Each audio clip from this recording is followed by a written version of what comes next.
That Yeah. work.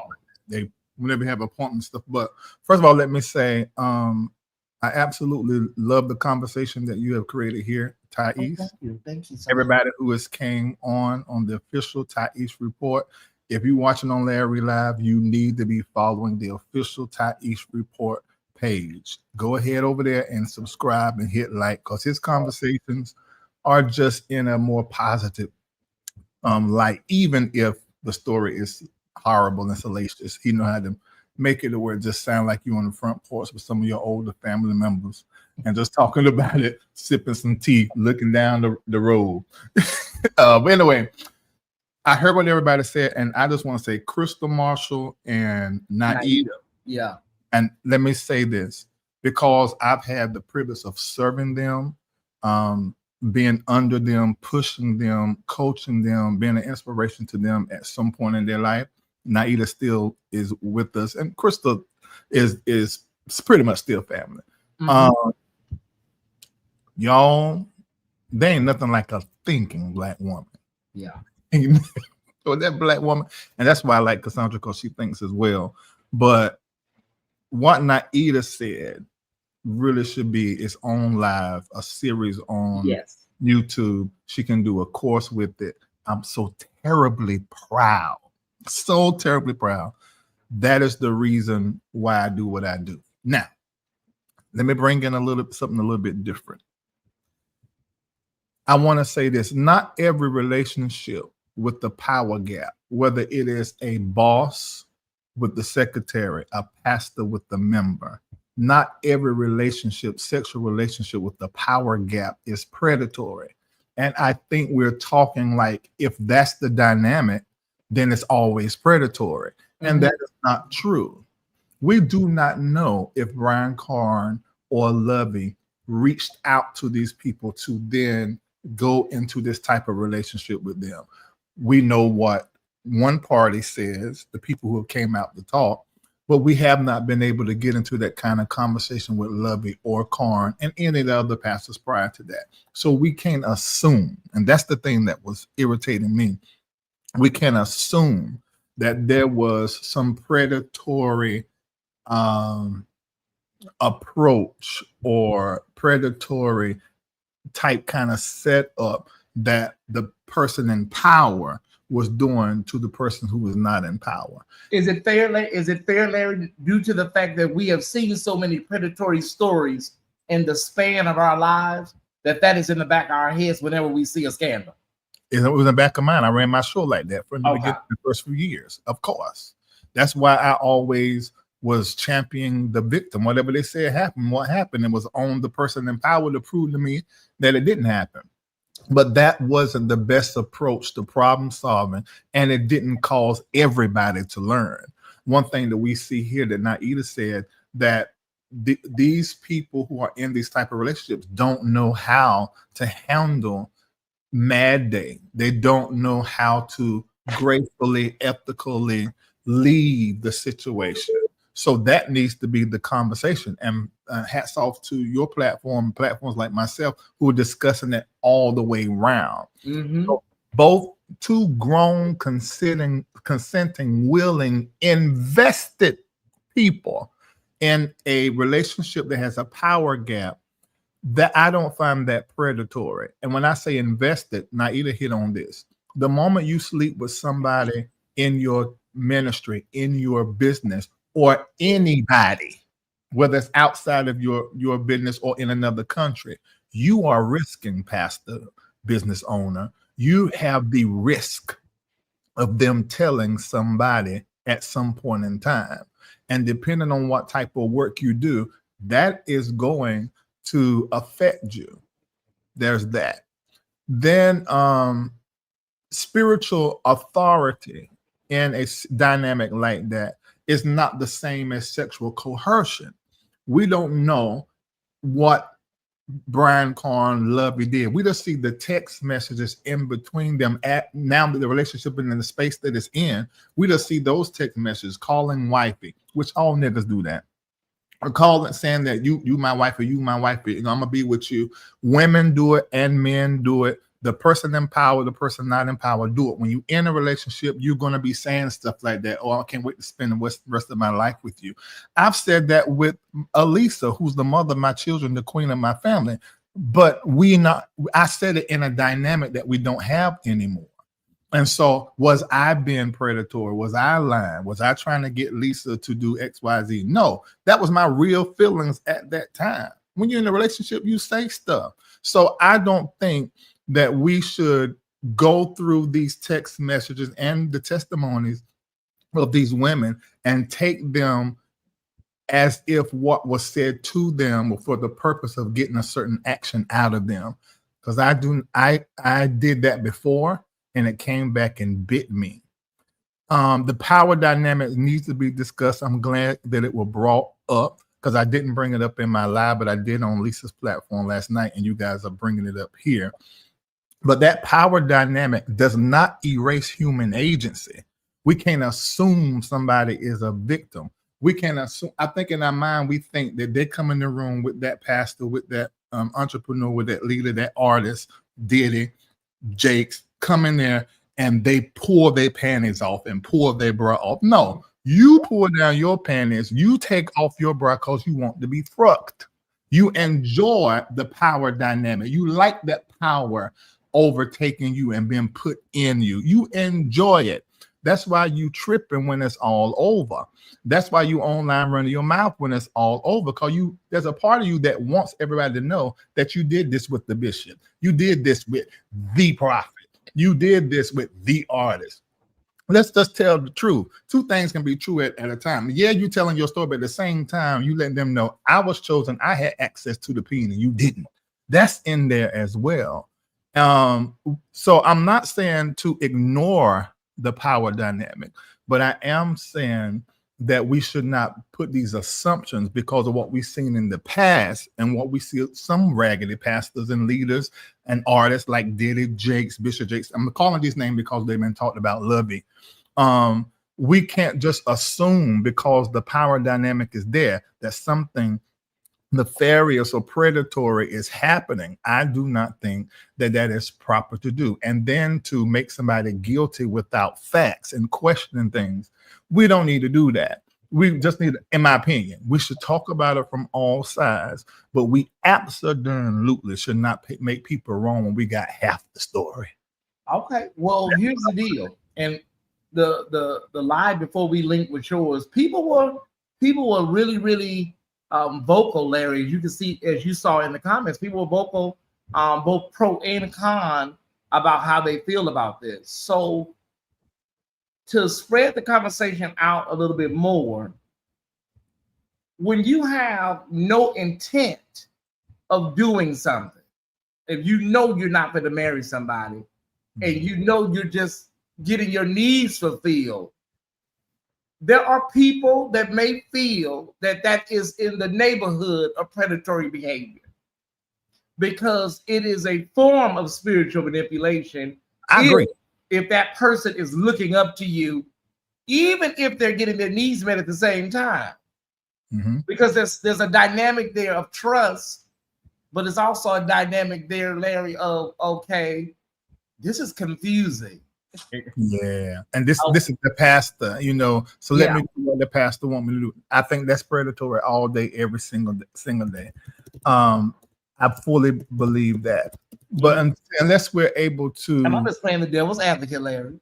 No, but you're right. I mean, because I've seen that. I do think that's rare, but I have seen that, and somebody said, Larry, why you think it's rare? I only can go by what I've heard, what I've experienced, and different people I talk to. I do think that is rare because people just don't let people have that type of power over them. Even in churches where people are less educated, they don't let nobody take power over them like that easy. But that it does happen. But that's predatory. When somebody don't even see you in a sexual light, and then you use your power and your influence to eventually break them down and get them on a place to where they will do this with you. And then you get them to enjoy it to where now they're wanting it. Okay, we will have to talk to the person who's been participating in that power dynamic to find out if that's the truth. If that's the truth, that's what it was, well, then that is predatory and that needs to be discussed. But to assume that because somebody is in a position of power, whether that's money, whether it's popularity, because there's that power dynamic, because there's a power gap there, then it's automatically predatory. That's not fair. I know more pastors who have been pursued out of the pew than pastors who's pursuing in the pew. Now, that's from my experience. Okay. So we have to discuss that from both ends. I am not saying that if a pastor sleeps with a member, that that pastor is right or has no fault for sleeping with the member. Yes, because of ethics and the world of business. Of course, he's in power, so he's going to have the most responsibility as relates to that business, that church, or that dynamic.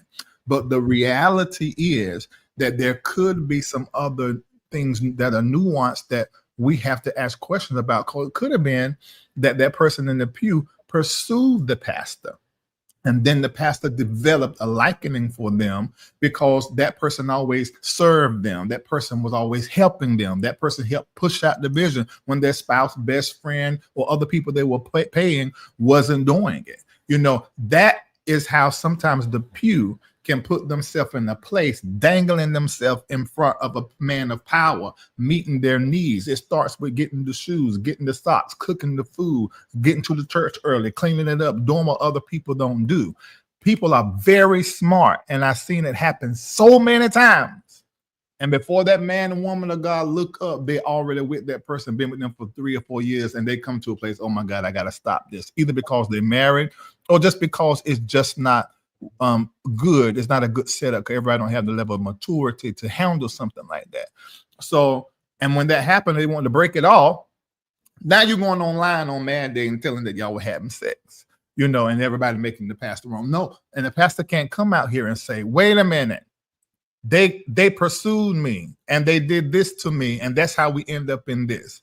No pastor's going to come out here and do that because it's just not a good look in a dynamic like that. So I just wanted to say that because I felt like it needed to be said, because I felt like it wasn't enough words put to that. Yeah. So somebody mentioned bringing your flesh under submission. What do you say to that, Larry, when it comes to ministers, pastors, bishops, bringing your flesh under submission? Because we hear that a lot when we talk about these people that say they've been delivered, especially from homosexuality and things like that. But what do you say to bringing your flesh up under submission? Is it easy? Is it something that's doable? It's easier for certain people. This depends on your personality. It depends on who your parents are. It depends on your environment. Depends on the time you were born up under the sun, your moon sign, your rising sign. All of that makes a difference. But this whole homosexual thing, okay, people talking about they get delivered homosexuality, that is a 100% lie. Anybody ever tell you that, and you know right then they're lying. You cannot be delivered from homosexuality in the same sense you can't be delivered from heterosexuality. It is sexuality. So anybody that says that they've been delivered from homosexuality, they were never a homosexual. Simple as that.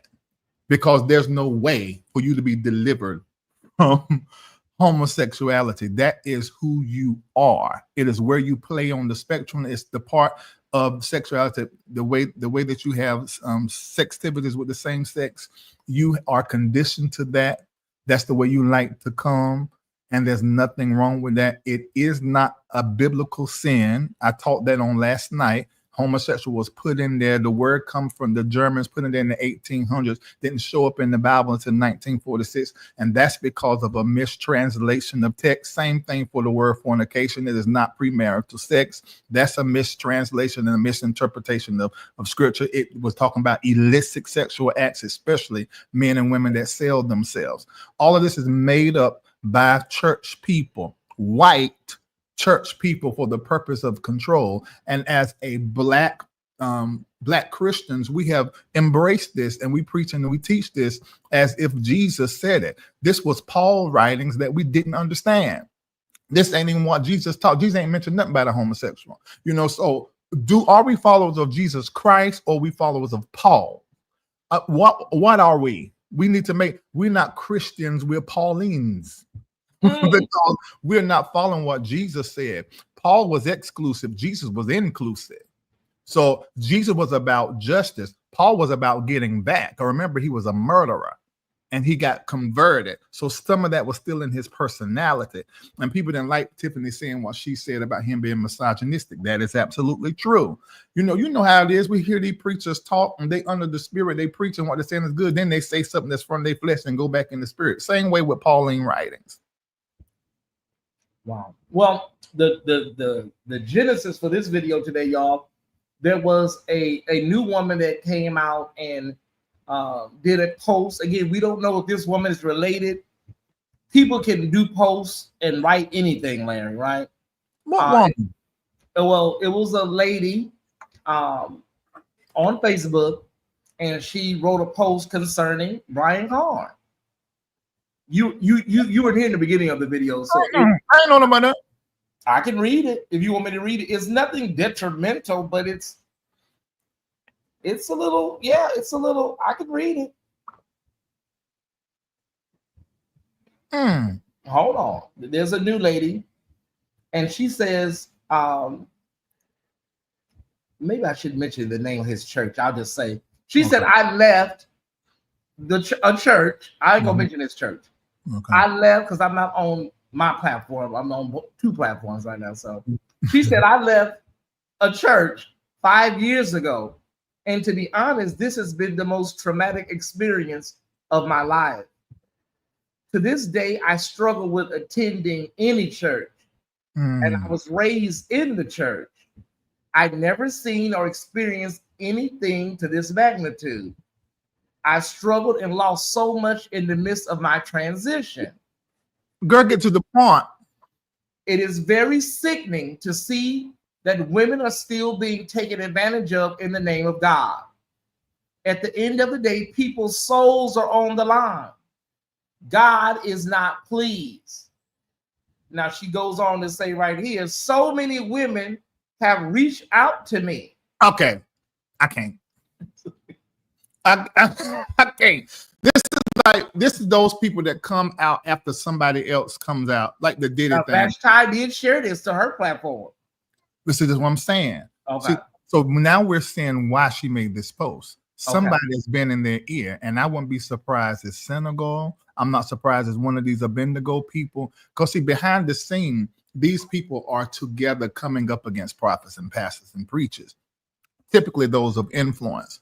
When these people come out after somebody done said something, and now I got something, I ain't paying nothing to what you saying, no attention. And you ain't saying that. Where's your receipts? What are you saying? She did share a receipt from Brian Carn. She shared a receipt, a screenshot from Brian Carn. Of him saying what? I guess she said, you did not pastor me, you prayed on me. Oh. And then he replied, I'm not supposed to be on here. And it's allegedly Brian Carn, of course. I'm not supposed to be on here. I'm sending this because I believe you blocked my number. I apologize. I made you feel unheard. But please, let's talk this through, please. I love you and never want to or meant to hurt you. Call me tonight, please, about 8. Okay. Okay, so that means that there was, but I don't, he's not confessing. Now this is supposed to be a DM message from him, a Facebook Messenger message from him. But they can create those, so we don't want to just automatically assume that it's real because it could be somebody generated this. But it looks real to me, Larry. I mean, okay, well, fine. I'm not gonna judge it negatively. Yeah, but it sounds like they got some kind of deal, and we just don't know to what extent. But she says so many women have reached out to her and shared their story with her. I'm trying. Why is she so vague? Did y'all Farouk or not? Okay, and she says, I say all this to say there is a huge lack of accountability. Let today be the day of truth to set your soul free. So she's trying to tell these other women there, what it looks like to me, that you need to also speak out. Oh, okay. And well, let me say this. If we know Karn's peen is out of control like Jamal's was, but now his new wife, she ain't gonna have that. She be cut it off. Yeah. So let's have a different kind of conversation as relates to Karn. Let's say Karn got some problems. He needs to go to therapy, and he needs to take some time with therapy because let me tell you why. Because there's some self-control issues. If this is a pattern and this is happening in his church all the time, and there's several women that will have the same testimony, then he needs to go to therapy to do some work. And I think I said the same thing with Lovey, because I told you guys Lovey is an orphan. So he has a boundary issue. And we've had this conversation offline and online. I've had it with you guys. So he got a problem. Karn is in a leadership position where women are going, and the job that he does, women are going to be the main people that he engaged with. And if he has a boundary issue, like I said, Lovey had, mixed in with some issues maybe from his childhood to where he doesn't know how to minister to somebody attractive. You don't know how to draw a line of boundary when somebody's attracted to you. Now, your humanity can mess up a few times, but if this is a consistent thing that is going on, okay, well, then we do need to have a different kind of conversation. At the same time we have that conversation, we need to get some help to the women who allow themselves to sign up for something that they don't have the wherewithal to deal with. Because it sounds like these women get in relationship with these pastors like that are in leadership position, but they don't have the wherewithal to be one of many. They don't have the wherewithal to leave it gracefully. They don't have the wherewithal to not lose themselves in the process. So everybody needs therapy as relates to this. And if Karn has that kind of problem that is clinical, then he needs professional help. But who Larry, determines who is, legitimate? How do we start separating these stories? Is it our job as the community, or is it, up to the people in his church to determine, well, is this legitimate enough for us to look into, or should we just all dismiss all of this and keep praying? No, I don't know if we should look into it. Yeah. But I don't put any weight or worth on these people who come out after somebody else come out and all of that. I see it, but it's like, where were you before this first person done this? Where were you before this first person came out and got all this attention and clout? And what are you really after now? Because you didn't tell this before. So I don't really pay that too much attention. So we're not supposed to become first 48 detectives. No, I don't think so. Because we just do commentary. That's for somebody. That's for the law to do, and for lawyers in court cases. Bam them. Yeah. No, I don't. I think we just do commentary about what is public. But I did want it to say that because I feel like that balances the conversation. Because we can't just all look at it from what we have heard other pastors do. Yeah. What we suspect this pastor is doing and what the assumed victim is saying. There are no victims in this as far as I'm concerned, but maybe that's something I do not know. I don't see where she was preyed upon 10 years getting the D and gifts and just having that whatever he does so wonderfully. And clearly there's some things that there was nothing hardly off limits by what she said. And in that video, she licked his lips and he almost opened his mouth to lick her back, but he was looking at that camera like, wait a minute. I don't know if I'm going to lick her back on camera, and I don't know why the hell, I don't know. Side pieces do not, well, let me not say side pieces. When you are a privileged friend of somebody in power, you really need to think this thing through. If they are wealthy and they're a person in power, you're likely not the only one. It's a possibility. So number one, prep and doxy prep. That's the first thing. Protect yourself sexually. Number two, if you're getting any benefit, put some of that money to the side. I'm going to say 50%. Tithe from all of it. Do your teruma, but then take 50% and put it to the side because whether it's a year or 10, this is going to come to an end and you get used to a certain amount of money and living a certain kind of way. So you need to put some of the money to the side.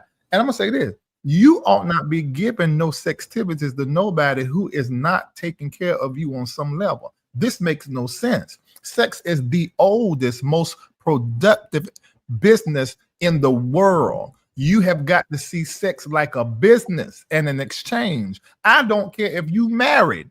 You need to use that palm with some wisdom. That pom has power, and you can't get it nowhere else. The only specimen on the earth that's similar to a woman's puss is sheep. And you're not going out there to the farm to wade through all of the animals. So you have women need to learn how to look at their crotch area as a treasure chest that you open for those that are qualified. I don't care what your need is. You better get you a rose and get you a dildo. You take care of your darn self until somebody qualifies for you to open wide your puss. What I'm saying is that the quest in most of these stories, Larry, is the desire to be a wife or the first lady. They're all the same stories, right? Yeah. It's almost like a template. And so maybe this endurance and this patience that a lot of these sisters are having, they saw like Loretta Jones wait 29 years for her ring. So there is not really a time constraint on a lot of these people. They're willing to wait it out and see what the end is going to be, Larry. A lot of them. So 10 years to a lot of us is like insane. Like if you're waiting for something and it never happens, 29 years is diabolical to some people. But the patience is the endurance for a lot of these people.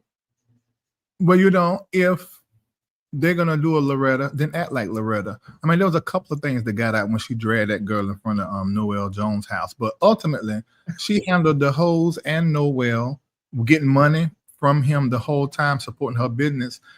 She really played it smart, but everybody don't have that grace like that to stick, beside a man until he decides to choose you. That is personal. I'm not going to advise no woman to do that. If you know that this man ain't serious about you, but he giving you a little something and you getting something out of it, take 50% of that, put it to the side, and continue to do whatever it is that you want to do, but plan for the future and don't expect the future to include him. The Aquarian in me is like, I'm not going to be nobody's hospice nurse. Like, I'm sorry. That's just too long to be. I'm sorry, I can't do it. But to each his own, Larry, the question I think that needs to be asked is, are we in a new era of Black churchdom? Like, is this like, you keep hearing people say, well, child, they've been doing this. They've been doing this since I was a child. But is this a new era? Like, is this a new energy we're in right now? Because we got the internet. We didn't have the internet back then. Yeah, we did. We didn't have the internet back then. So this is brand new. This is a new component. Yeah. But the great thing about it, look at the conversations that we're having. Yeah. I think these conversations are great. I think this conversation is elevated. I think it's well-rounded and balanced. I think this, and I know this is going to rock the Facebook where all the old school church people are. We need to redefine this gospel in our Bibles so that we can all stop being hypocrites. Only a small percentage of us can live the way that these preachers preach. We need to embrace what Carlton Pearson said, because we can live that gospel. Well, some of us are going to struggle with that because some of us don't love ourselves and love others. Wow. That's the basic of Jesus and what he taught. In Christianity, you are not required to love nobody outside of those that are just like you, and nobody's going to check you on it.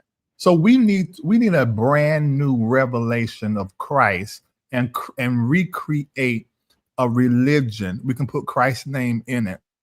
That is, it can be Christianity, but we got to redefine it and modernize it because this is not working. I'm talking to somebody the other day said, I'm not a Christian because I embrace African spiritual systems. I embrace astrology, numerology, ancestral veneration. They're saying I can't be a Christian. Okay, where'd you get that from? Because I still believe in Jesus. I believe Jesus is God, and God is Jesus in the flesh.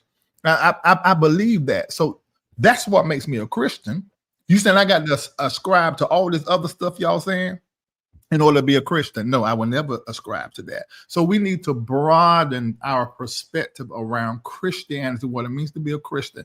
And if you got Jesus at the center of it all, Why am I concerned of whether you wear makeup, whether you wear pants, whether you pierce your ears, whether you have tattoos, whether you have sex before marriage or after marriage or sexless marriage, whether you sleep with somebody of the same sex or not? Are you harming yourself and harming anybody else? If you're following that rule and loving everybody, then you're walking and being like Christ.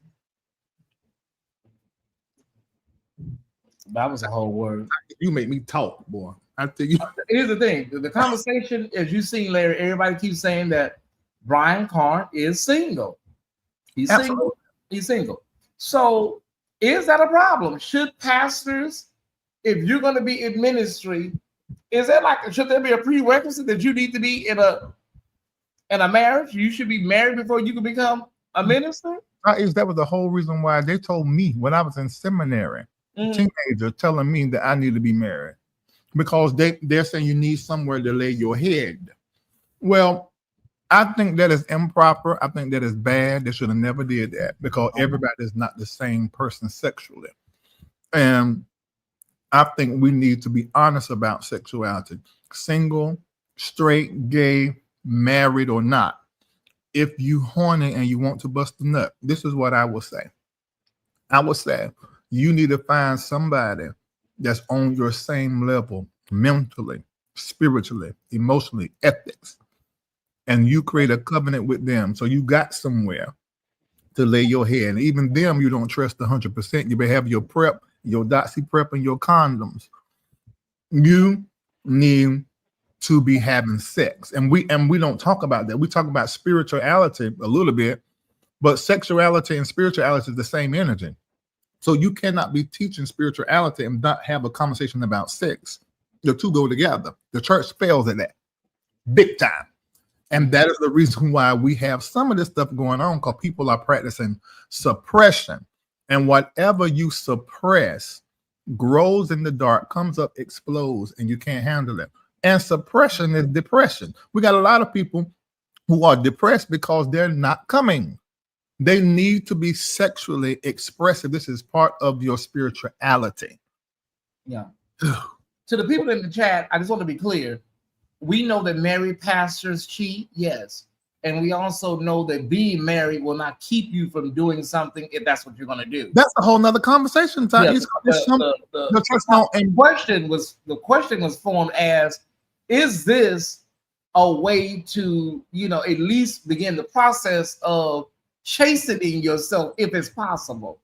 A marriage does not make you chase. Yeah. Marriage just give you somewhere to come dump safely, to Farouk safely, where it should be safer. But 2025, it ain't, because you don't know what that nigga doing when he leave the house. But what I am saying is this: you have to have your own personal sexual ethics, whether you're married or not. You need to have them in place before you get married, because marriage ain't going to change you. And there's some people, if you just look at it biologically, and I ain't going to even say that it's a science, but y'all going to think I'm leaning to the left. But every man cannot embrace monogamy. That is true. You give him a marriage license 10 times. Every man can't do it. Can't do it. So what you do with that? Where the church don't have that conversation. And what happens if you marry someone for the church and the business, but the other part of you that's maybe an entertainer or something else, that wife doesn't really match. You need a wife for that too. We don't have conversations about polygamy. We don't have conversations about having more than one. Now in Africa, you can have more than one. In Dubai, you can have more than one, but there's certain qualifications. If you can afford 2 women, if you can afford 5 women, you cannot have that many women. You only can have as many women you can take care of emotionally and financially. And that's part of their religion and their customs. But we do not even have that measure at all in the church. We don't even have the conversation, but we have to consistently play cleanup with all this stuff that is hitting the fan. I don't know. I was thinking that this was going to kind of like die down the next day after Larry, because I said, well, she said what she said. Maybe it'll kind of start tempering down a little bit, and now it's bubbling back up again. But you always say that, Larry. It goes through ebbs and flows, ups and downs. So I think we should celebrate. I gotta go, but we should celebrate this platform. And I'm on my platform right now. If you watching me and you're enjoying this, I want you to send that 888 to Tyesse platform. Oh, thank you so much. Tyesse is on 5 days a week, like I used to be. Yeah. And he's giving what's happening in politics, what's happening in movies, what happened in music, what has happened in church culture. That's really his wheelhouse. But he covers it all. This is Black media. We have to support Black media. Black media has to be supported. So $8.88. At the bottom of the screen, you see all the different ways. Cash App, $ Tyesse. That's 2 S's, TYESSE 76. Tyesse 76 on Venmo as well. That's normally how I do it. And Tyesse 76 at yahoo.com for Zelle. So support him. Support this platform because he's having the conversation. He ain't just talking about the drama and the mess. He's pulling conversations out of what is dramatic and crazy that's hitting the internet. Conversations that we need to have. Yeah. Before we go, Larry, can you just give us, my audience, your quick review of what you felt about the movie Straw, really quickly? Okay, let me say this about Straw. First of all, every Black man needs to watch. I know they're pushing Black women to watch, but Black man that has a mom and has a wife and daughters, you need to watch.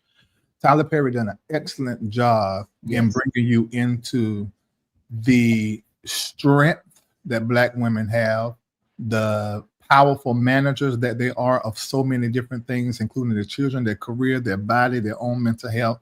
And that's another thing. We need to check on every Black woman of color's mental health, because women are like the queens of working through it, and they really need help. And this woman, by the end, you can see that she has snapped, and that can happen to any of us. And the reality is, many of us know a woman who has lived Straw out.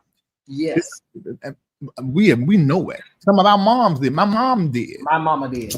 Yeah, so we need to watch it so that we can connect back to our moms and Black women in our community and really help and undergird her.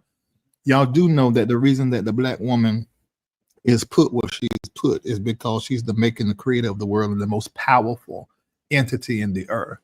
And we must get our Blackness delivered of whiteness that has caused us to call our Black women bitches, call them our hoes, and handle them the way that we have, even with our rappers, the way they have talked about them, how she's been displayed in music and in entertainment. That happened on our watch as Black men.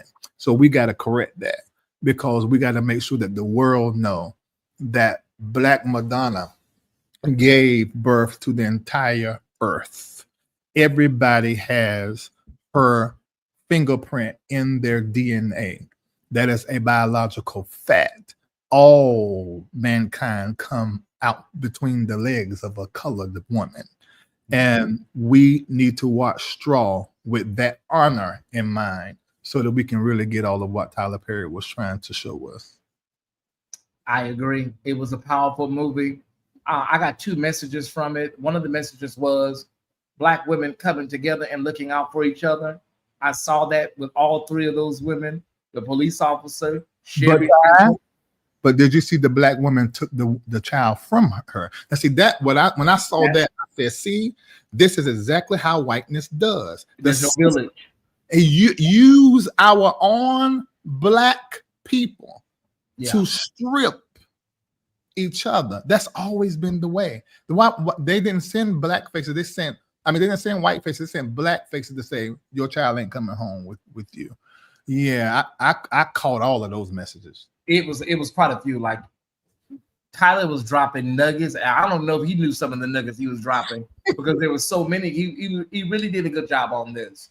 Mm-hmm. And the conversation that his detractors have about can he do a movie without a Black woman being in some type of plight?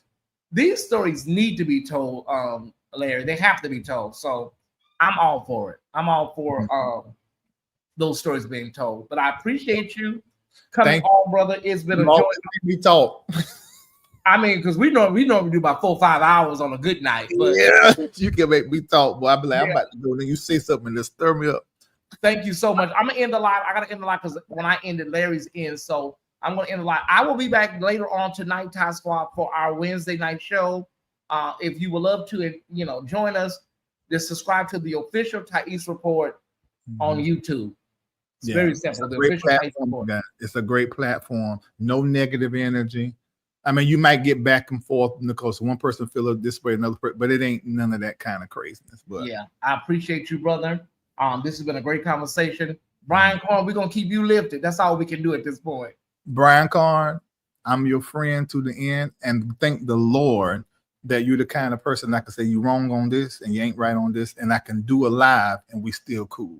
Yeah, I don't want no relationships to where I can't tell the truth on you, especially if you are out here with a whole story, So yeah, I'm glad to have people like that who aren't scared. And Brian owns my relationship publicly. That means a lot to me. That does. It means a lot to me because some people do not know who I am, and when people get to know me, they almost take it upon themselves like, I'm gonna make sure everybody know who this man really is because he's an exceptional man. So I accept. I am, for lack of better words, honored that you publicly own me in front of other people, and I can still be myself and tell you what the truth is and what I don't think. And he does me the exact same way. That's a good feeling. It ain't no fallout, and it don't never come online what I know about him and what he know about me. So I like that kind of going on. Well, that's a good feeling, and that's what we all look forward to, a friend or a brother or a sister, Larry. Yeah. Again, thank you, brother. And and I want to say this, Vashti, I hate your feelings are hurt. I really do, as much as possible I can as a man. I can't feel it like another woman would, but I get it. I hope you heal, and whoever is talking in your ear, because I know somebody is, get them out your ear, delete that post, go talk to Brian if you need to, cuss him out, and then move on with your life without Brian ever being in your life again. That's what you need to do. Don't become a GG. Don't do that. No. All right, brother. Let me say this by Lee Blessed is in my comments saying that's why you defended him. He's your friend. Now let me tell you how stupid. Let me tell you how people. Oh my God, the Facebook stupid you are. I'm about to make you look real stupid, Lee. My mentor, who I praised on this internet for years, I separated from. We are not in agreement on some very key areas. I will never come on this platform and speak negative concerning him, but I will say what the truth is, and I did whenever I did that video 3 weeks ago. So we're talking about somebody, a mentor. So that's beyond me and Corn having a horizontal relationship. This is a vertical and horizontal relationship, and I told the truth in honor with that. So you don't know what the hell you're talking about. That's not even a great representation of my character. I have talked about people right in my life because it was online. So you just don't want to hear what I'm saying. You don't want to think about this from Brian Corn's point of view as well as the alleged victim. And so you just rather discount what I say as because I'm friends with Corn. I'm not that kind of friend with nobody to where I can't tell you the truth. And I'm not that committed to anybody more than I'm committed to my assignment and what I think is right, and the women and the children that I'm supposed to use my platform to build up. All right.